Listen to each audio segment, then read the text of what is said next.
మాట్లాడుతున్నారు. రైట్, మనం ఒకసారి టీడీపీ నేత మాణిక్యాలరావు గారితో మొదలు పెడదాం.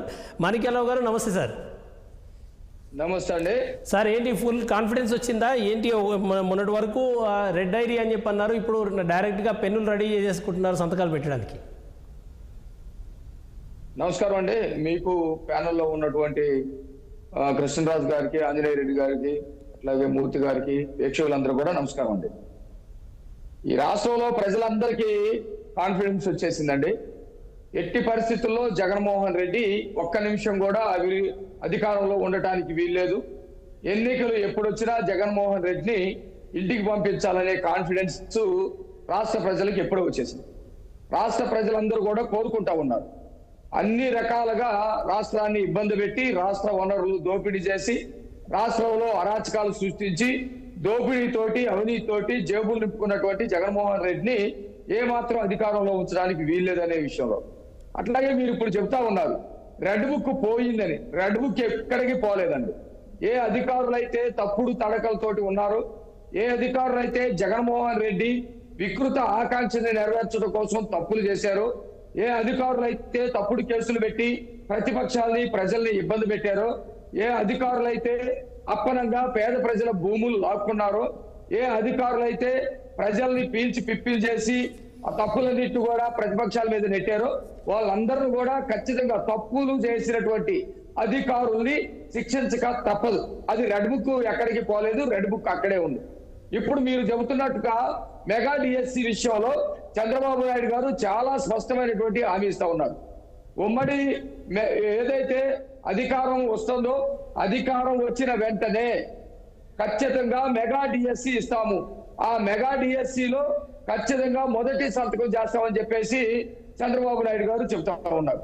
మెగా డిఎస్సి ఎందుకు ఇస్తాము అని చెప్తున్నామంటే, దాదాపు ఈ 5 సంవత్సరాల్లో ఒక్క డిఎస్సి పోస్ట్, ఒక్క టీచర్ పోస్ట్ కూడా ఈ ప్రభుత్వం తీయలేదు. గత ఎన్నికలకు ముందు నేను టీచర్ని గౌరవిస్తానని, లేకపోతే విఎస్సి ప్రతి సంవత్సరం కూడా వేస్తానని అది చెప్పినటువంటి ప్రభుత్వం జగన్మోహన్ రెడ్డి అధికారంలోకి వచ్చిన తర్వాత ఒక్క పోస్టు కూడా తీయకపోగా, ఎన్నికల సమయంలో ఇప్పుడు ఎన్నికల నోటిఫికేషన్ వచ్చిన తర్వాత 6000 పోస్టులకి నోటిఫికేషన్ వేసి వాళ్ళు మోసం చేసేటువంటి పరిస్థితి ఈ రోజు తీసుకొచ్చేటువంటి సంగతి అందరికీ తెలిసిందే. దాదాపు రాష్ట్రంలో 50,000 పోస్టులు టీచర్లకు సంబంధించినటువంటి రకరకాల టీచర్లకు సంబంధించి 50,000 పోస్టులు ఇప్పటికీ ఉన్నటువంటి పరిస్థితుల్లో ఒక్క టీచర్ పోస్ట్ కూడా తీయనటువంటి పరిస్థితి ఈ రాష్ట్రంలో ఉంది. టీచర్ని ప్రతినిత్యం అవమానించేటువంటి పద్ధతి, ప్రతినిత్యం వ్యక్తిగత పనులకు వాడుకునేటువంటి పద్ధతి, టీచర్ని మందు షాపుల దగ్గర కాపలా పెట్టినటువంటి పద్ధతి ఈ రాష్ట్ర జగన్మోహన్ రెడ్డికి ఉన్నటువంటి పరిస్థితి కూడా చూసాం. దాదాపు కరోనాలో 1,700 మంది టీచర్లు చనిపోతే వాళ్ళ కుటుంబాన్ని కూడా జగన్మోహన్ రెడ్డి ఆదుకోలేదనే పరిస్థితి కూడా నేను తెలియజేస్తా ఉన్నాను.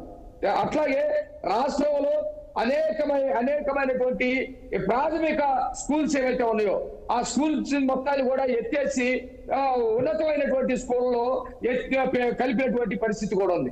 ఆ విధంగా ప్రాథమిక విద్యకి అనేక మంది గ్రామీణ ప్రాంతాల్లో ఉన్నటువంటి ఎస్సీ ఎస్టీ మైనారిటీ పిల్లలు ఎవరైతే ఉన్నారో వాళ్ళందరూ కూడా దూరమైనటువంటి పరిస్థితి కూడా ఈ రోజు రాష్ట్రంలో చూస్తా ఉంది.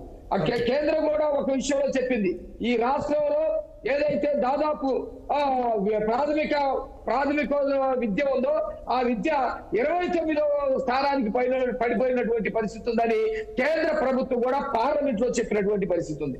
నేను రాజకీయాలు మాట్లాడుకోలేదు, విద్యకి సంబంధించి అనేక విషయాలు మనం మాట్లాడుకోవచ్చు.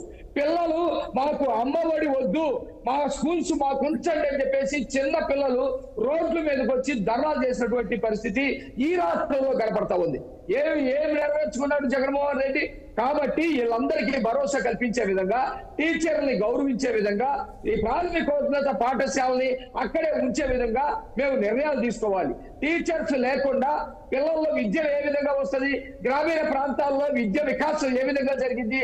కాబట్టి కేవలం మేమేదో విమర్శించడం కోసం కాకుండా అధికారంలోకి వచ్చిన వెంటనే మెగా డిఎస్సి ఈ రాష్ట్రంలో పేరుకుపోయినటువంటి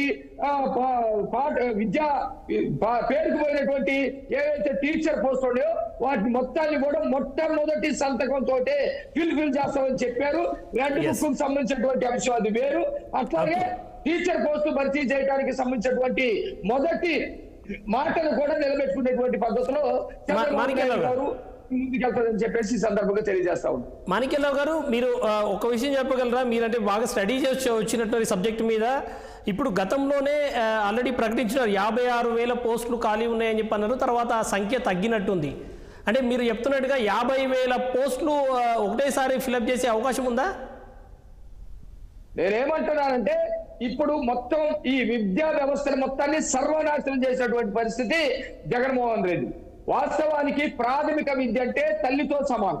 తల్లిదండ్రులు వాళ్ళు భాషలు నేర్పించడం, సంస్కృతి నేర్పించడం, సాంప్రదాయాలు నేర్పించడం, విలువలు నేర్పించడం, ఇవన్నీ కూడా ప్రాథమిక స్థాయిలో జరుగుతాయి. దాదాపు ప్రాథమిక విద్యని నాశనం చేసే విధంగా జగన్మోహన్ రెడ్డి ప్రభుత్వం నిర్ణయాలు తీసుకుంది. ప్రాథమిక పాఠశాలలు దాదాపు 4,500 చిల్లర పాఠశాలలు మొత్తం కూడా లేటెస్ట్ చేసి దాదాపు ఊరు చివరిలో ఉన్నటువంటి స్కూల్లో విలీనం చేసినటువంటి పరిస్థితి ఉంది.